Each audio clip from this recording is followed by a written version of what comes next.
The rain fell like judgment upon the northern clans, cold and merciless, turning the execution ground into a mirror of mud and blood. Alara stood among the condemned, her bare feet sinking into the earth, her thin dress clinging to her trembling frame. She was not supposed to be here. She was nobody. A wolfless Omega whose existence was barely acknowledged by her own pack. But when the Alpha King had demanded tribute, when Caden the Conqueror had arrived at their borders with an army that blotted out the horizon, her clan leaders had done what cowards always do. They had offered up their weakest as sacrifice. The Alpha King stood before them now, a figure carved from nightmares and stone. He was massive, easily 7 feet of pure muscle wrapped in black leather and steel, his face hidden behind a helm that revealed only eyes like frozen silver. Those eyes held no mercy, no hesitation, nothing human at all. He had already killed 3 of the clan elders, his sword moving with terrible efficiency. And now he raised that blade again, the metal singing through the rain as he prepared to cleave through the neck of Elder Torin, the man who had once spit in Alara's face and called her cursed. Alara could not help herself. The tears came, hot and unstoppable, streaming down her cheeks to mix with the rain. It was not grief for Torin. The goddess knew he deserved whatever fate awaited him. It was everything else, the fear radiating from the crowd like a physical force, pressing against her mind, drowning her in a tsunami of terror and despair. The rage pouring off the Alpha King like heat from a forge, so intense it made her skin prickle. The resignation of the condemned, the guilt of those who had betrayed them, the helpless fury of warriors forced to kneel. She felt it all. Every emotion, every heartbeat. A symphony of suffering that threatened to tear her apart from the inside. And then something impossible happened. The Alpha King froze, his sword held, high, his entire body going rigid. His head turned slowly, mechanically, until those silver eyes found her in the crowd. For a moment that stretched into eternity, he stared at her, and Alara felt something shift in the air between them, something vast and terrifying that made her gift scream in warning. The sword did not fall. Instead, Caden lowered his weapon with a control that was somehow more frightening than violence, sheathed it with a sound like a prison door closing, and spoke for the first time since his arrival. His voice was deep, rough, the growl of an animal shaped into words. "Tell me, Omega, why do you weep for those who would throw you to wolves?" His question cut through the rain and silence like a blade. The crowd parted instinctively, creating a path between them, and Alara felt hundreds of eyes turn toward her, heavy with accusation and fear. She wanted to run, to disappear, but her legs would not obey. She could only stand there, shaking, meeting the gaze of the most dangerous man on the continent. "I do not weep for them," she heard herself say, her voice barely a whisper but somehow carrying in the stillness.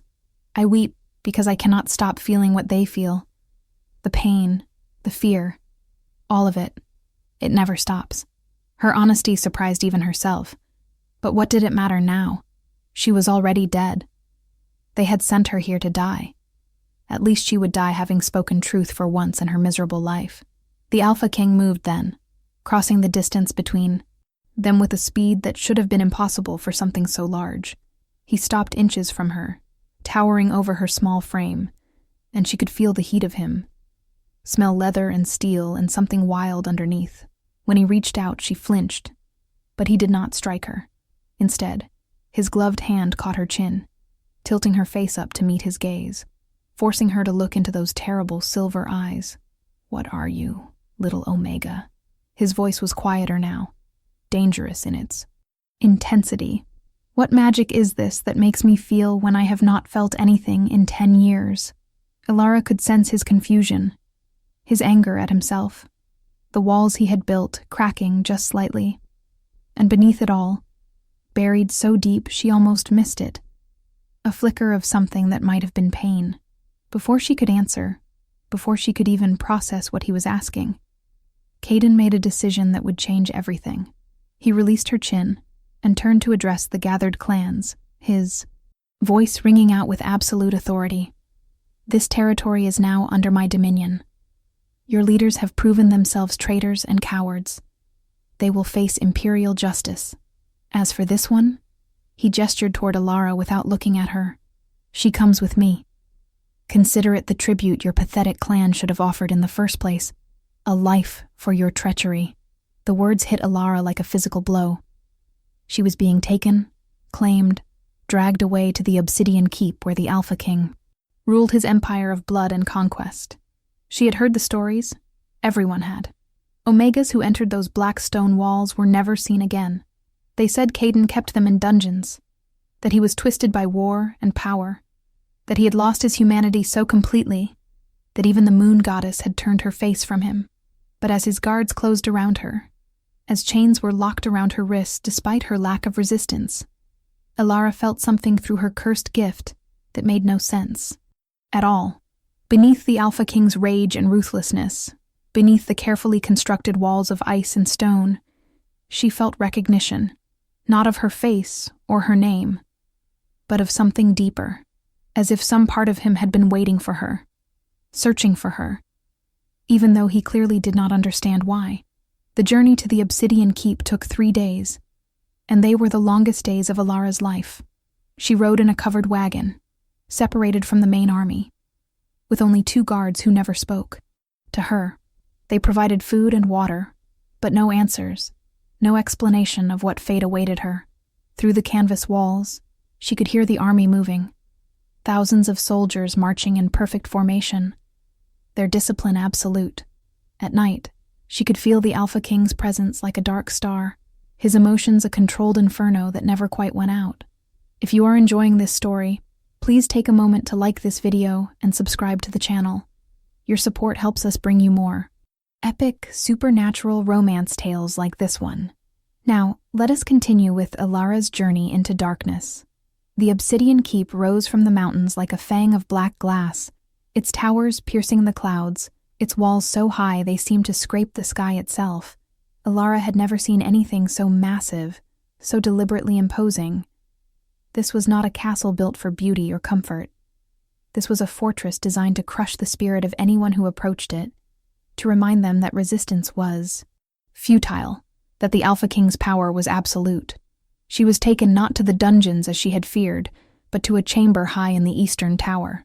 It was not a cell exactly, though the door was locked from the outside and bars covered the single window. The room held a bed with clean linens, a wash basin, even a small collection of books. It was the nicest place Alara had ever stayed, which somehow made it more terrifying. Prisoners were kept in dungeons. Guests were given rooms. What did it mean that she was neither? For 2 days, she saw no one but a silent servant who brought meals and fresh water. Alara spent the time trying to control her gift, to build walls around her mind the way she had been attempting since childhood. But the keep was full of people, full of emotions, and they pressed against her constantly. Fear, ambition, lust, rage, all of it bleeding through the stone walls. The Alpha King's presence was the worst, a constant pressure at the edge of her awareness, vast and controlled but never fully at rest. On the 3rd day, he came to her. The door opened without warning, and suddenly he was there, filling the doorway, his helm removed for the first time. Alara had expected a monster, scars and cruelty written across brutal features. What she found instead was worse. Caden was beautiful in the way that disasters are beautiful, all hard angles and sharp edges, with black hair that fell to his shoulders and those silver eyes that seemed to see straight through her. He was younger than she had imagined, perhaps 30 at most, and the weight he carried was written not in wrinkles, but in the absolute stillness of his expression, the careful control of every muscle. He studied her in silence for a long moment, and Alara forced herself to meet his gaze, to not cower, even though every instinct screamed at her to submit. Finally, he spoke. "You have been tested." The food contained trace amounts of nightshade, enough to make a normal Omega sick. The water was blessed by a priestess to reveal magical deception. You showed no reaction to either. So I will ask you again, Omega, what are you? How did you make me hesitate? The bluntness of his question, the casual admission that he had been poisoning her, should have terrified Alara. Instead, she felt something else. Curiosity. Confusion. He genuinely did not understand what had happened, and it bothered him deeply. For a man who controlled an empire, who had never met a problem he could not solve with strength or strategy, her existence was an equation that did not balance. "My name is Ilara," she said quietly. "Not Omega, not tribute. Ilara. And I am not a witch or a sorceress. I am cursed. I feel what others feel. Their emotions become mine. When you were about to kill Elder Torin, I felt your rage, his fear, everyone's pain, all at once. It overwhelmed me. That is why I wept. Not because of magic, but because I cannot help it." Caden's eyes narrowed, his posture shifting slightly as he processed her words. "An empath. I have heard legends of such gifts, but they died out centuries ago with the primordial bloodlines, the old wolf clans who could bond entire packs through shared emotion. They were hunted to extinction during the War of Ashes because their power threatened the hierarchy. If you possess even a fragment of that ability, you are either the most valuable asset or the most dangerous threat in my kingdom." He stepped into the room, and Ilara instinctively backed, away until her legs hit the bed. But Caden did not pursue. Instead, he moved to the window, staring out at his empire of stone and steel. When he spoke again, his voice was different, quieter, with an edge of something that might have been exhaustion. "I did not hesitate because of magic, empath. I hesitated because for one moment, when I looked at you, I felt something I swore I would never feel again. Connection. Recognition. As if some part of me that I thought was dead woke up screaming. Do you know what that means?" Ilara shook her head, though dread was beginning to coil in her stomach. Caden turned from the window, and the look on his face was terrible in its intensity. "It means you are my second mate bond. The universe, in its infinite cruelty, has decided to give me another fated companion, and I will not accept it."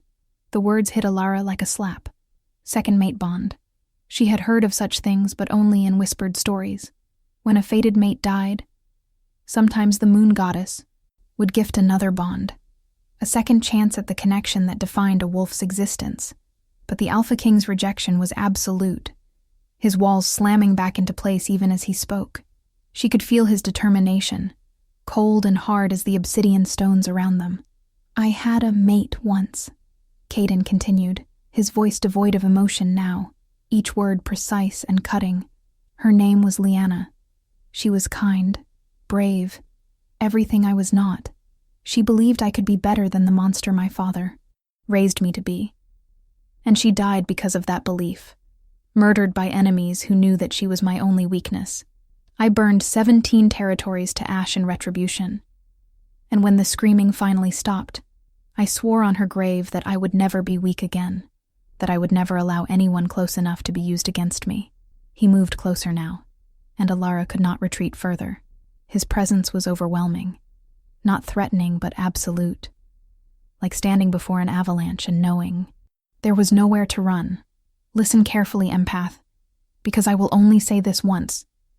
You will remain here, in this tower, for your own protection. Your existence cannot be known to my court. There are factions who would kill you simply for being Omega, others who would use you if they discovered your gift. I will provide for your needs, but you will have no freedom, no contact with others. You will be a secret, a problem I do not yet know how to solve." It was a prison sentence delivered, without apology, and Ilara felt her own anger rising to meet his. "So I am to be locked away like treasure or trash? Kept alive but not living? What makes you think I will accept that?" She surprised herself with her defiance, but she was so tired of being powerless, of being pushed around by those who saw her as less than nothing. Caden's expression did not change, but she felt something flicker in him. Surprise, perhaps, or respect. Because the alternative is death. Little empath, not by my hand, but by those who will see you as either tool or threat. I am offering you survival. Most would be grateful, but he paused, his silver eyes searching her face. If you truly wish for death, I can grant that mercy. I have killed enough that one more makes no difference. The offer was made without cruelty, almost gently. And somehow that made it worse. Alara stared at this man. This alpha king who ruled with iron and blood, who had just admitted to genocide and spoke of murder as mercy, and she made a decision that terrified her. "No," she said firmly, "I do not want to die, but I will not be silent. If I must be your prisoner, then you will have to endure me. You will have to face the one person in this entire fortress who is not afraid of you. Because I have already lost everything.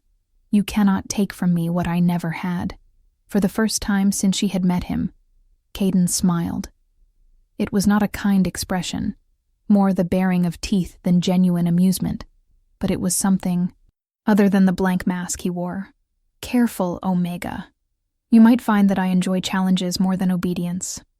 And with that cryptic warning, he turned and left, the door locking behind him with a sound of finality. Alara collapsed onto the bed, her entire body shaking with the aftermath of adrenaline and fear, and something else she could not name. She had just challenged the most powerful alpha on the continent, spoken to him as an equal when she was anything but. By all rights, she should be terrified. But instead, as she lay there in her gilded cage, she felt something she had not experienced in years. Purpose.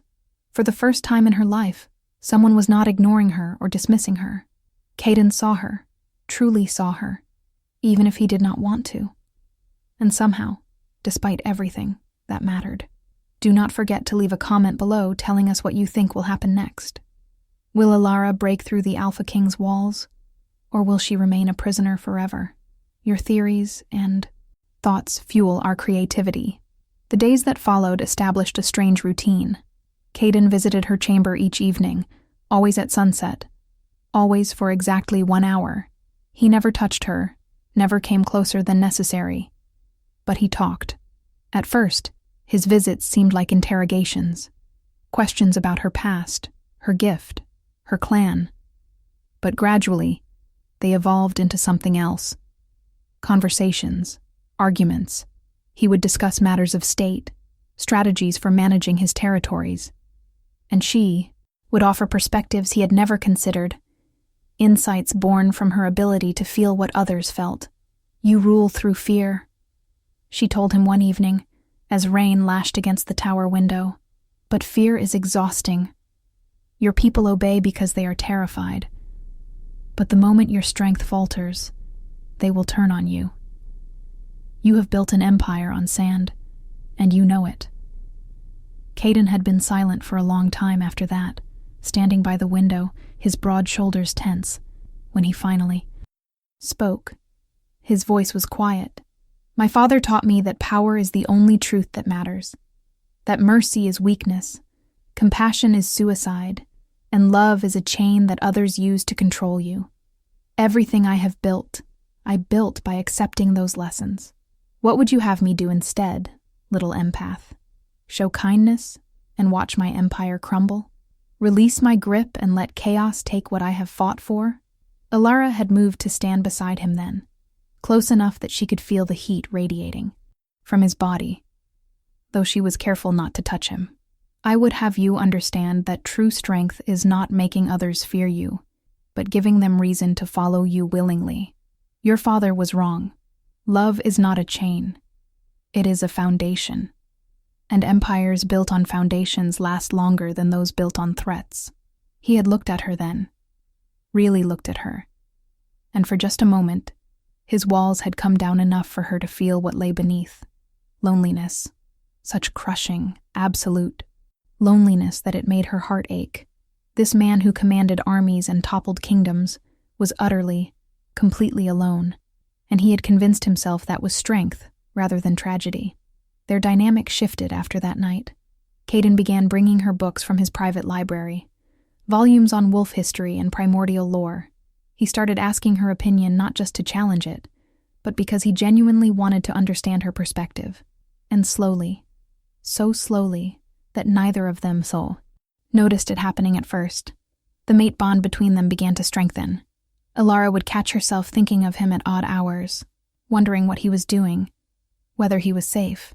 She would feel echoes of his emotions even when he was not near, brief flashes of his inner turmoil.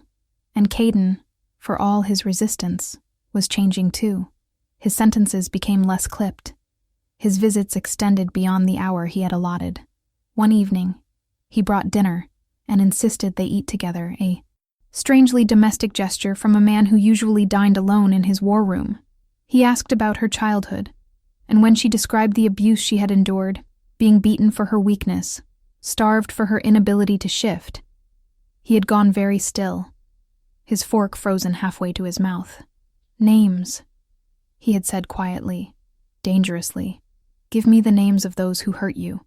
Ilara had touched his hand then, the first time she had initiated physical contact, and the bond between them had flared like lightning. "No," she said gently. "I do not want revenge, Caden. I want them to become irrelevant. I want to be more than what they made me." The vulnerability in her words, the strength it took to choose healing over vengeance, had done something to him. She felt it through the bond, a crack in his armor widening just a fraction more. "You are stronger than I am," he had admitted, his voice rough. "I have spent 10 years holding on to rage, and you, who have every right to be bitter, choose grace. Instead." "How?" "Because rage would consume me," she had answered simply, "and I have already spent too much of my life being consumed by things I cannot control. I will not let hatred be another prison." That night, Caden had stayed past midnight, talking with her until the candles burned low and the keep fell silent around them. When he finally left, he had paused at the door, his hand on the frame, and spoken without turning around. "You are not a prisoner, Ilara. Not anymore. You are a guest. Tomorrow, I will have proper chambers prepared for you, ones without locks." The gesture had felt monumental, a king admitting that he had been wrong, that his solution had been cruelty masquerading as protection.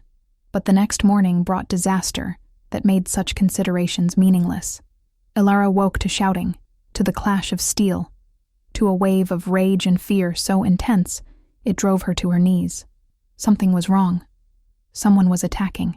She stumbled to her door and found it unlocked, as Caden had promised.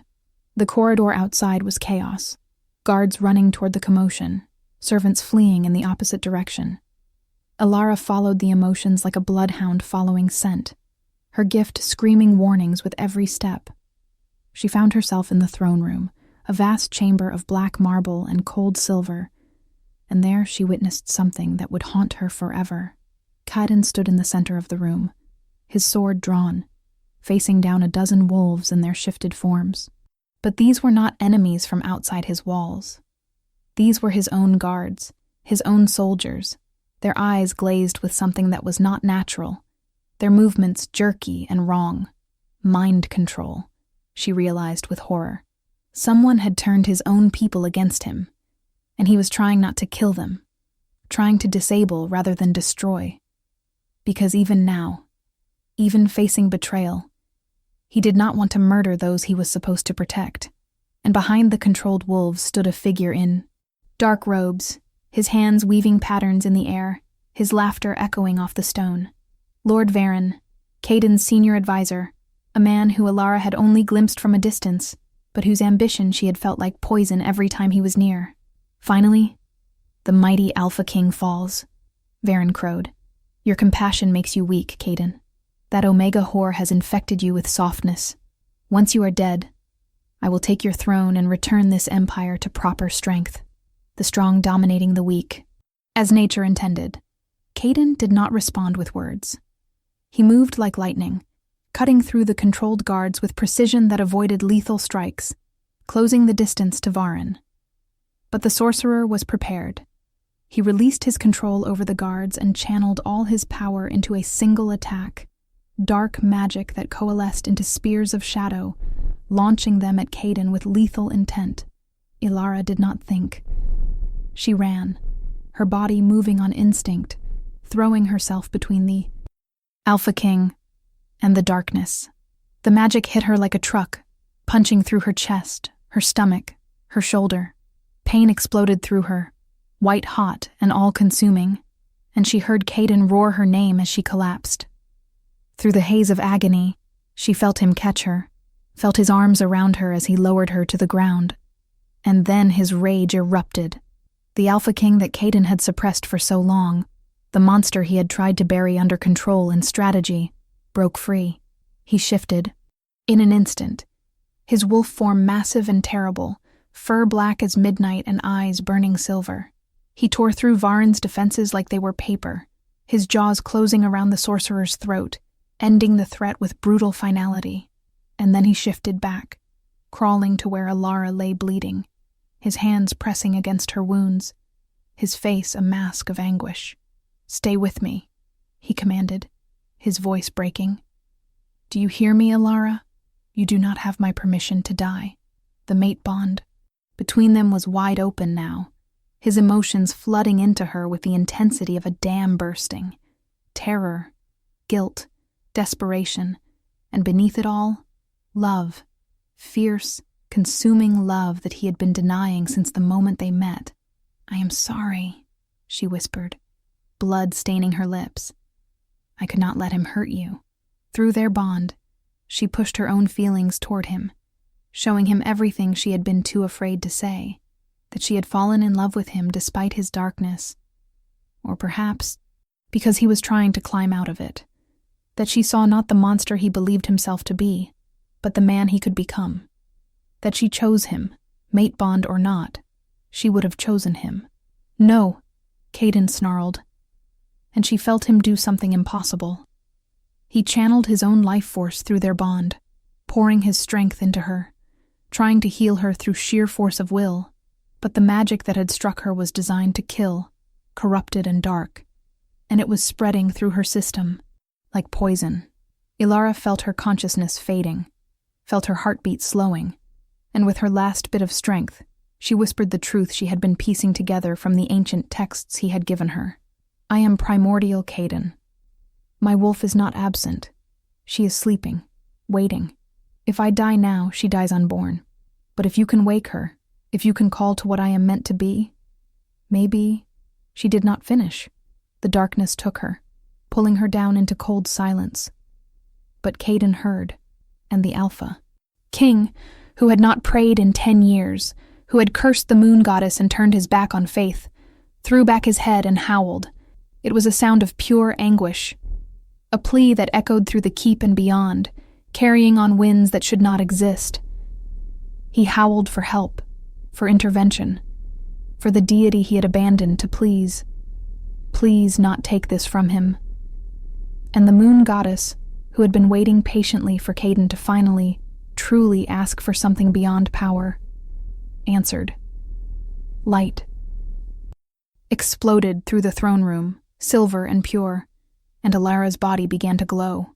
The wounds in her flesh knitted closed, the dark magic burning away in the face of divine intervention. But it was not just healing, it was transformation. Her bones shifted, her muscles reformed, and for the first time in her 23 years of life, Alara's wolf emerged. She was not large, not a warrior built for battle. Her fur was silver white, her eyes the color of moonlight, and from her presence radiated something that made every wolf in the keep stop and turn toward the throne room. Peace, connection, understanding. She was everything the primordials had been, everything that had been lost when they were hunted to extinction.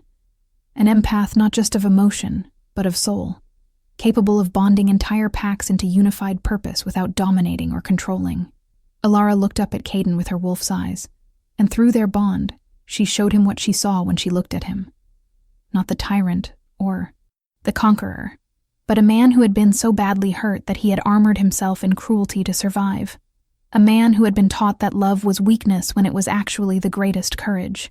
A man who had punished himself for Lyanna's death by becoming the very monster he had fought against. And Caden, seeing himself through her eyes, broke.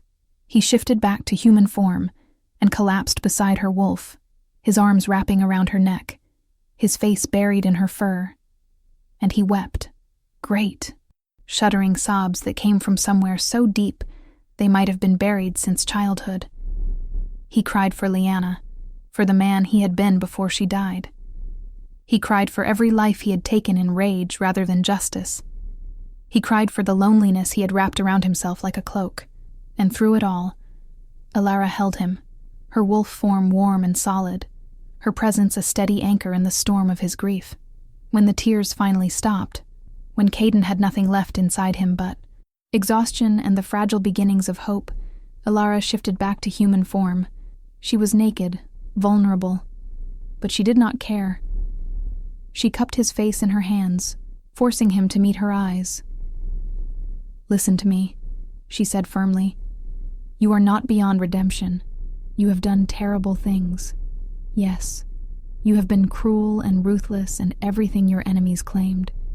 But you are still here, still breathing, still capable of change. The question is not whether you deserve forgiveness, Caden. The question is whether you are brave enough to become someone who might earn it." Her words were not gentle. They were a challenge, a gauntlet thrown down, demanding that he rise to meet them. And Caden, Alpha King of the Northern Territories, conqueror of 17 nations, looked at this small Omega who had survived his poison and his imprisonment and his denial, who had thrown herself in front of dark magic to save him, who had just been resurrected by a goddess and chosen to use that miracle to comfort him rather than escape, and he made a vow. "I will try," he said, his voice raw but steady. "I cannot promise to be good. I cannot undo what I have done, but I will try to be better. For you, for my people, for the memory of who I was before I let pain turn me into this. I will try." It was not a declaration of love, though the love between them was obvious now, burning bright through their fully formed mate bond. It was something more important. It was a commitment to growth, to accountability, to the hard work of becoming someone worthy of the second chance he had been given. And for Alara, who had spent her life being told she was worthless, having the most powerful man she knew, promise to try to be better was worth more than any pretty words. The aftermath of Varen's attempted coup revealed the rot at the heart of Caden's empire. As he and Alara dug deeper, they uncovered a network of corrupt officials, nobles who abused their positions, laws that oppressed Omegas, and the weak while protecting the powerful. Caden had built his rule on strength and fear, never looking closely at what those beneath him did with the power he granted them. His hands were not clean, but neither were they alone in their guilt. Together, they began the long, painful process of reform. Caden established councils that included Omegas and lower-ranking wolves. Giving voice to those who had been silent, he personally hunted down those who had used his name to commit atrocities, stripping them of rank and wealth. He opened the keep's treasury to rebuild communities his wars had destroyed. Every day brought new challenges, new resistance from those who benefited from the old ways. And every day, Caden had to choose between the easy path of violence and the harder path of justice. Alara stood beside him through it all, her primordial abilities allowing her to sense deception and truth, to help broker peace between warring factions, to heal the emotional wounds that centuries of hierarchy had inflicted. She trained with priestesses to control her gifts, learning to shield herself while still remaining open enough to help others. And slowly, the territories began to change. Fear gave way to cautious hope. Obedience transformed into willing cooperation. The empire built on sand began to find firmer ground. But redemption is not a straight line, and there were setbacks. Caden struggled with his temper, with the instinct to solve problems through domination, rather than dialogue. There were nights when he would come to their shared chambers, his control barely held, and Alara would have to talk him down from making decisions he would regret.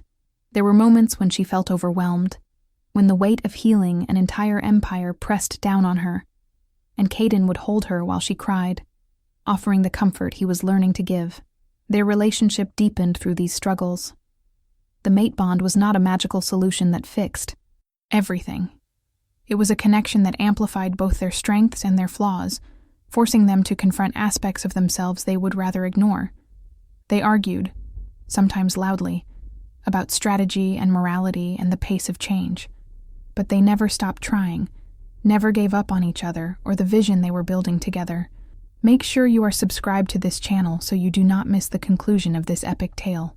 We are approaching the final act, where everything Alara and Caden have built will face its ultimate test.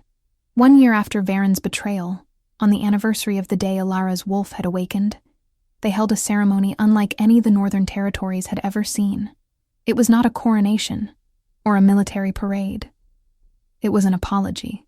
Caden stood before representatives from every pack, every clan, every territory he had conquered, and he spoke without the protection of his throne or his guards.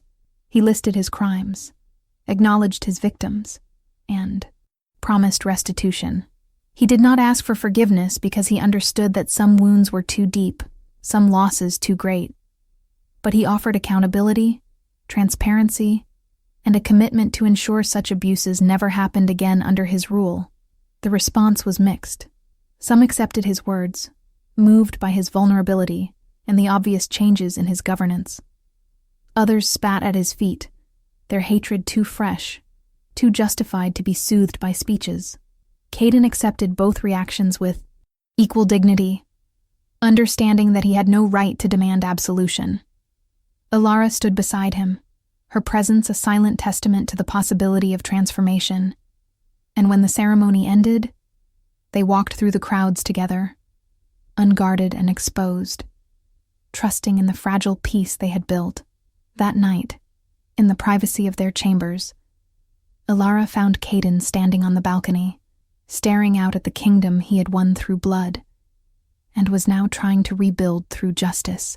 She wrapped her arms around him from behind, resting her cheek against his broad back, feeling the steady beat of his heart through their bond. "Do you regret it?" she asked softly. "Choosing this path instead of staying as you were? It would have been easier to remain the tyrant, simpler to rule through fear." Caden turned in her embrace, gathering her close, his silver eyes soft in a way they had never been before he met her. "Every single day," he admitted. "Every time someone challenges my authority, every time I have to negotiate instead of command, every time I must show restraint when violence would be faster, I regret it." But then he tilted her chin up, his thumb brushing across her cheek. "I think of you, of how you survived your clan's cruelty without becoming cruel yourself, of how you chose to save me when you should have let me die, of how you see something in me worth redeeming when I barely see it myself. And I realize that regret is just fear of change wearing a different face. I do not regret choosing to be better, Alara. I only regret that it took me so long to start." She kissed him then, pouring everything she felt through their bond and their touch. Love, yes, but also pride and hope and fierce determination. They had not fixed everything. The Empire still had corruption to root out, wounds to heal, amends to make, but they were trying, truly trying. And that mattered more than perfection. As they stood together under the stars, two souls bound by fate and choice, predator and empath, king and omega, they understood something fundamental about redemption. It was not a destination to be reached, a box to be checked, a sin to be erased. It was a direction, a constant choosing to move toward light, even when darkness beckoned. It was showing up every day and trying again, even when you failed, even when others doubted, even when you doubted yourself. Caden had raised his sword intending to kill, but Alara's tears had stopped not just that battle, but all the battles he had been fighting inside himself. She had shown him that the greatest strength was not conquering others, but conquering your own worst impulses. And he had shown her that even the most broken things could be mended if you were willing to put in the work, to sit with discomfort, to believe that tomorrow could be different from yesterday. Their story became legend in the years that followed, told around fires and written in histories. Some versions painted them as perfect heroes, all light and no shadow. Others dismissed them as naive fools who would inevitably fail. But those who knew them, who lived under their rule and witnessed their struggles, understood the truth. They were neither saints nor fools. They were simply two people who had looked at the worst in themselves and each other and decided that was not the end of the story, that there could be another chapter, one written not in blood and tears, but in hope and effort. And in the end, that was the most powerful. Magic of all. Not the primordial gifts or the mate bond or the divine intervention, but the simple, stubborn, courageous choice to keep trying, to keep growing, to keep believing that broken things could heal, and monsters could become men, and love could be foundation rather than weakness. The Alpha King had raised his sword, but Alara's tears stopped the battle. And in the peace that followed, they built something stronger than any empire of fear. They built a future worth fighting for, one hard, one choice at a time, together. Epilogue. 5 years later, the gardens of the Obsidian Keep had changed dramatically. Where once there had been only stone and steel, now flowers bloomed in riots of color, carefully tended by Omega gardeners who were paid fair wages and treated with respect. Children played near the fountains, their laughter echoing off walls that used to know only war councils and punishment. The keep was still formidable, still a fortress, but it was also a home now, a place where life flourished instead of merely existing in fear. Alara walked through those gardens with her daughter on her hip, a little girl of 3 with her father's silver eyes and her mother's gentle spirit. Luna, they had named her, for the goddess who had given them both a second chance. The child babbled happily, reaching for butterflies, completely unafraid in a way that would have been impossible in the empire of 5 years ago. Caden found them by the rose bushes, his formal council robes, exchanged for simple leather pants and a loose shirt. He looked younger than he had when they met, the weight of constant rage lifted from his shoulders, though new lines had formed from the challenges of ruling justly rather than through terror. He swept Luna into his arms, tossing her gently into the air as she squealed with delight, then pulled Alara close with his free arm. The council meeting ran long. He said by way of greeting. Lord Farron wanted to reinstate corporal punishment for thieves. We spent 2 hours debating rehabilitation versus retribution.